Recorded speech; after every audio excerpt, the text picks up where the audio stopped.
جو قوم اپنے بچوں کو رو رہی ہو، ان کے معصوم 6 مہینے 1 مہینے کے بچوں کو بم مار کے شہید کیا جا رہا ہے، جن کی بیٹیوں کو شہید کیا جا رہا ہے۔ اللہ اکبر۔ اور آج فلسطین میں ظلم ہو رہا ہے، تشدد ہو رہا ہے، ہم ہزاروں کلومیٹر دور ہیں، کیا کر سکتے ہیں؟ کیا کر سکتے ہیں ہم اتنی دور بیٹھ کے؟ سلطان صلاح الدین ایوبی رحمۃ اللہ علیہ کے دور میں اسی بیت المقدس پر 5 دفعہ فرانس کے بادشاہ رچرڈ نے حملہ کیا۔ سنو تاریخ، 5 مرتبہ رچرڈ نے حملہ کیا،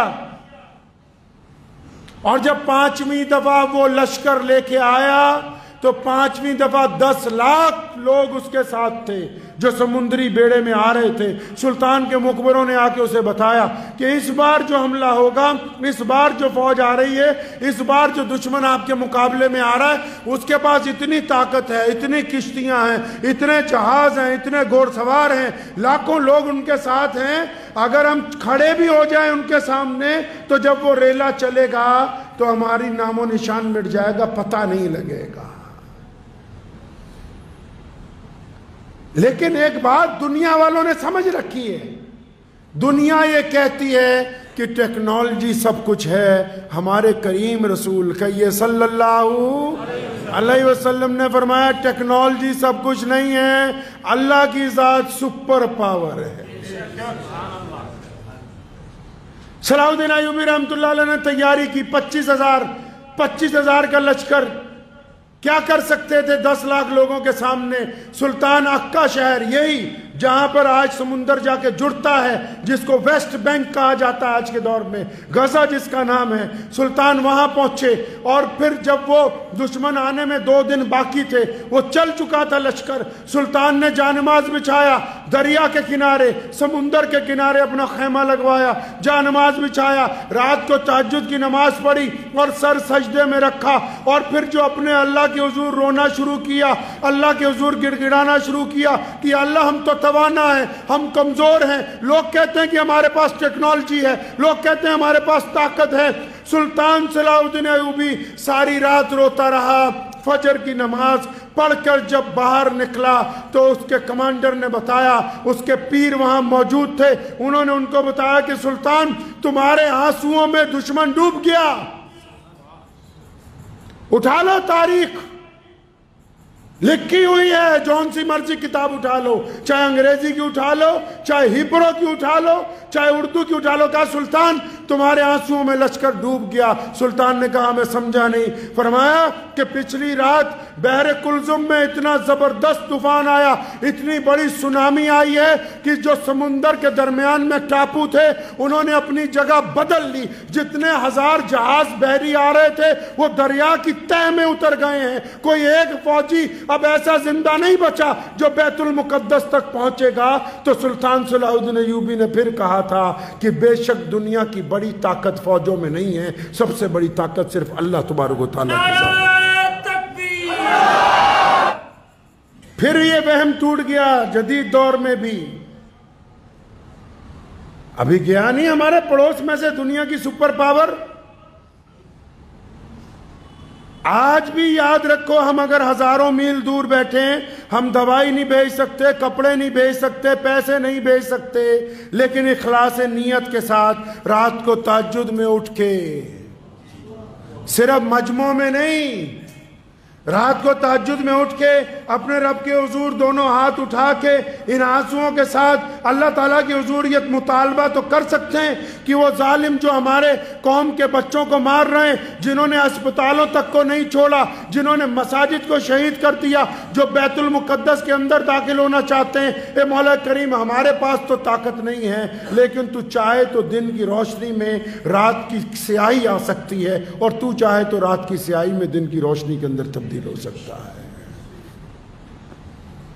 تو یاد رکھیں، کثرت سے دعا کریں فلسطین کے مسلمانوں کے لیے، اور صرف دعا ہی نہیں، یہ سوشل میڈیا کا جو ینتر ہاتھ میں پکڑ رکھا ہے، اس میں جتنی ناپاک خبریں آ رہی ہیں ان کو ڈیلیٹ کیجئے۔ اور جتنا بچوں پہ ظلم ہو رہا ہے، تشدد ہو رہا ہے، اپنے ہم وطن لوگوں کو بتائیے بھیج کے کہ یہ دیکھو اصلیت کیا ہے۔ جتنا کر سکتے ہیں اتنا تو کریں، جتنا کر سکتے ہیں اتنا تو کریں۔ تو اس بات کو ذہن نشین کر لیں کہ سوشل میڈیا پر جو میڈیا کی لڑائی ہے اس میں ہم نے نیکی کا کردار ادا کرنا ہے۔ جتنے ڈپلیکیٹ میسج چلتے ہیں فلسطین کے خلاف، فلسطین کے مظلوم مسلمانوں کے خلاف، وہاں کی مظلوم عوام کے خلاف، ان کو ڈیلیٹ کرنا ہے۔ اور جو صحیح پیغام آ رہے ہیں جن میں بتایا گیا کہ کتنے بچے شہید ہوئے، کتنی عورتوں کا اب تک قتل ہوا ہے، کتنے قافلوں کو خرد برد کیا گیا ہے، کتنے اسپتال گرا دیے گئے ہیں، وہ لوگوں کو بتانا ہے تاکہ ان کو یہ پتہ لگے کہ واقعی ظلم ہو رہا ہے۔ اپنا کردار ادا کیجئے، اپنے کردار کے اندر ہمیشہ یہ یاد رکھیے۔ کل پاکستان کے کسی لیڈر نے جب فلسطین کی بات کی، ساتھ میں وہ ہمارے ملک کے خلاف بولا، تو ایسے لوگ بدترین لوگ ہیں، بدترین لوگ ہیں، کسی کو حق نہیں پہنچتا۔ اور آج میں یہاں پر بیٹھ کے بڑی ذمہ داری کے ساتھ ایک بات کہتا ہوں، دل کی تختی پہ لکھ لیجئے۔ کل ہمارے دیش کے پردھان منتری مانیہ شری نریندر بھائی مودی جی نے کل وہاں فلسطین کے راشٹرپتی کو فون کیا۔ مودی جی نے فون کر کے ان کو حوصلہ دیا، ہمت بندھائی کہ آپ کے ساتھ جو ظلم ہوا ہے ہم آپ کے ساتھ ہیں۔ پڑھیے آج کے اخبار۔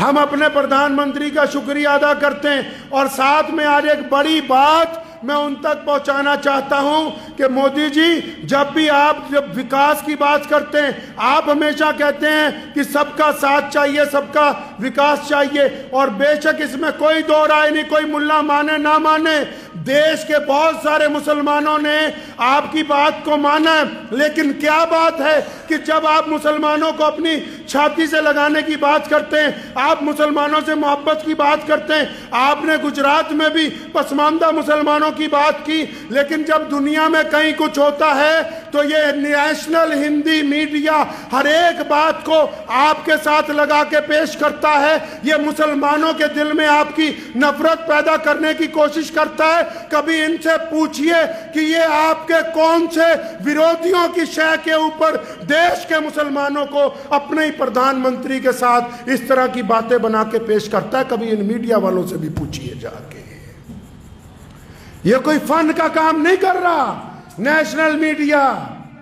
کون کہتا ہے کہ دیش کے لاکھوں مسلمان نریندر بھائی مودی کے ساتھ نہیں ہیں؟ بے شمار لوگ یو پی میں، بے شمار لوگ مدھیہ پردیش میں، لیکن جب بھی کوئی بات دنیا میں کہیں ہوتی ہے تو کئی چینلوں نے سرخی بنائی کہ حماس تو بہانہ ہے، اصل تو اس دیش کے اندر۔ اللہ کے بندے، جو قوم اپنے بچوں کو رو رہی ہو،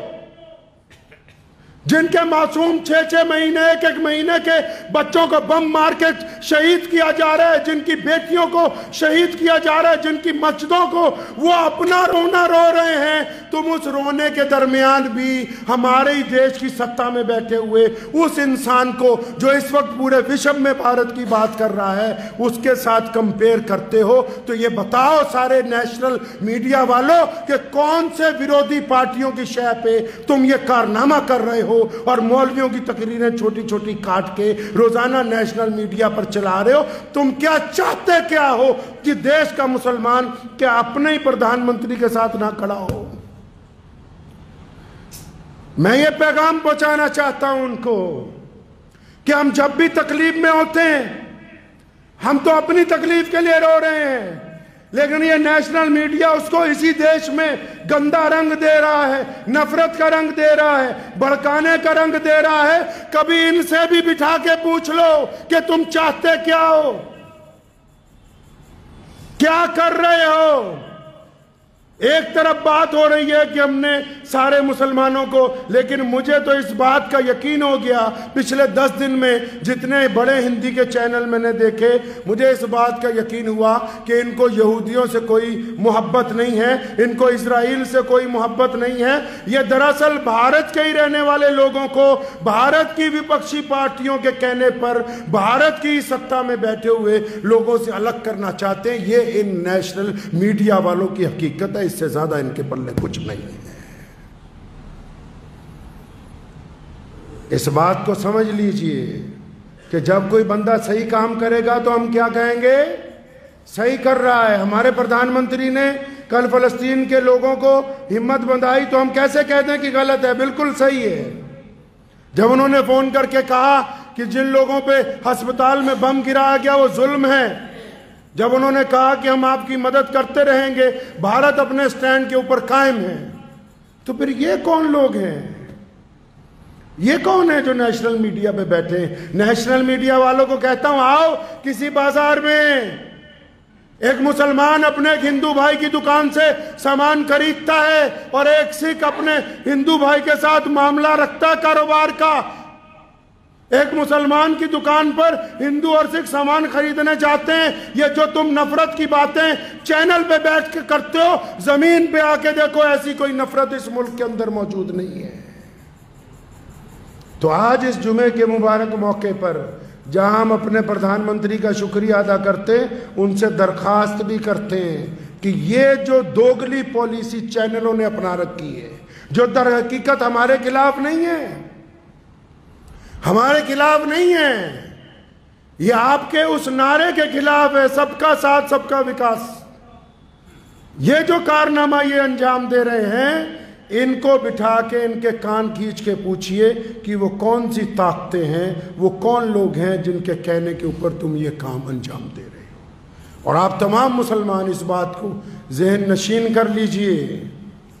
کہ جو احتجاج یا پورے دیش میں مسلمان سوشل میڈیا پر اپنا جو دکھ درد بیان کر رہے ہیں، وہ ہمارا اسرائیل کے خلاف ہے، اس دشمن کے خلاف جو بچوں کو قتل کر رہا ہے،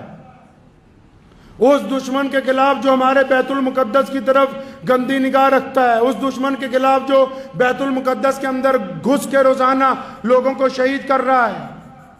اور جس نے جھوٹی خبر پھیلائی۔ خود امریکہ کے میڈیا نے، یہودیوں نے پھر مانا کہ ہمارے پر حماس کا کوئی ایسا حملہ نہیں تھا جس میں یہودیوں کے بچے مارے گئے ہوں، جنہوں نے خود جھوٹی خبریں پھیلا کے صرف مسلمانوں کو بدنام کرنے کی کوشش کی۔ آپ بھی سمجھ لیجئے اس بات کو، مسلمانوں کو کہتا ہوں کہ فلسطین کے مسئلے پہ ہماری جتنی ناراضگی ہے، جتنا غم ہے، جتنا افسوس ہے، وہ اس ظالم اسرائیل کے ساتھ ہے۔ ہمیں اپنے دیش کے اندر، اپنی دیش میں سطح کے لوگوں پر، اپنے دیش کے لیڈروں کو اس معاملے میں ہمارے ساتھ کوئی ناراضگی نہیں ہے، نہ ہی ہم کسی کے خلاف بولنے والے ہیں۔ ہم یہ بتانا چاہتے ہیں دنیا کو کہ یہودی جو چال چل رہا ہے، یہ بالکل ایسٹ انڈیا کمپنی والی چال ہے۔ دیکھو انگریز آئے، انہوں نے کلکتہ کے اندر آ کے کہا جی تھوڑی سی جگہ رہنے کے لیے دے دو، جگہ مل گئی، پھر کچھ دن کے بعد کا بھی ہمیں اجازت دے دو کہ ہم کارپوریشن بنا لیں، تمہارا ساتھ دیں گے، ساتھ کارپوریشن دے دی، پھر کہنے لگے اگر تم کہو تو سڑکیں اچھی بنا دیں، سڑکیں بنوا لیں، تو اچھا تم کہو تو تھوڑی سی ریل کی پٹری بچھا دیں، کرتے کرتے پورے ملک پہ قبضہ کر لیا۔ میں جس خاندان سے تعلق رکھتا ہوں، 150 سال ہم نے دیش کی آزادی کے لیے قربانی دی ہے۔ ویر ساورکر صاحب نے اپنی کتاب دا فریڈم موومنٹ آف 1857 میں لکھا ہے کہ مولانا شاہ عبد القادر لدھیانوی جیسا کوئی بندہ نہیں جس نے انگریز کے دانت لدھیانہ سے لے کے دلی تک کھٹے کیے ہوں، لیکن ویر ساورکر نے ہمیں سوتنترتا سینانی لکھا، لیکن اس وقت انگریز نے FIR میں ہمیں آتنکوادی لکھا۔ شہید بھگت سنگھ کو انگریز نے دہشت گرد کہا، کیوں؟ کیونکہ ستہ انگریز کے پاس تھی، اور جب ہم جیت گئے، جب دیش آزاد ہو گیا، تو جس کو انگریز کہتا تھا کہ یہ سارے ہمارے غلام ہیں، یہ سارے ہمارے آتنکی ہیں، یہ سارے دیش ورودھی ہیں، اور جب ہم جیت گئے، جب دیش میں ستہ پریورتن ہو گیا، جب لوگوں کی سرکار آ گئی،